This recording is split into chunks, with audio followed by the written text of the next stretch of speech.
Hello, ഇന്ന് എൻ്റെയും പീക്കൂസിൻ്റെയും last day ആണ് കേട്ടോ സമയതയിൽ. ഞങ്ങളുടെ 14 ഡേയ്സ് ട്രീറ്റ്മെൻറ്റ് കഴിയാണ്.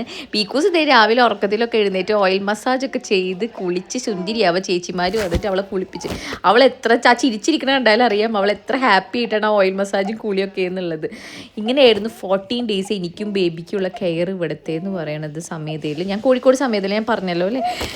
ഇതിവിടെ ലാസ്റ്റ് ഡേ ആയതുകൊണ്ട് തന്നെ നമുക്ക് ഫേഷ്യലും കാര്യങ്ങളും എല്ലാം ഉണ്ടായിരുന്നു കേട്ടോ. എനിക്ക് ഫുൾ കാര്യങ്ങളുണ്ടായിരുന്നു. നമ്മളിവിടുത്തെ സമയത്ത് അവരുടെ തന്നെ പ്രോഡക്റ്റ്സാണ് മേലൊക്കെ യൂസ് ചെയ്യുന്നത്, സ്കിന്നിലൊക്കെ യൂസ് ചെയ്യുന്നത്. ഞാനിവിടെ വരുമ്പോൾ എൻ്റെ ബോഡിയിൽ ഒരുപാട് വ്യത്യാസങ്ങളുണ്ടായിരുന്നു. Pigmentation, stretch marks, strawberry hands, പിന്നെ ബോഡിയിൽ പല സ്ഥലത്തായിട്ട് നീർക്കെട്ട്, അങ്ങനെ കുറേ ഇത്. ഞാൻ ഈ 14 ഡേയ്സ് ഇവിടുന്ന് പോകുമ്പോഴേക്കും എനിക്കിത് കംപ്ലീറ്റ് സൊല്യൂഷൻ ആയിട്ടാട്ടോ ഞാൻ പോകുന്നത്. ശരിക്കും ഞാൻ ഫുള്ളി ഹീലായിട്ടാണ് ഞാൻ പോകുന്നത്.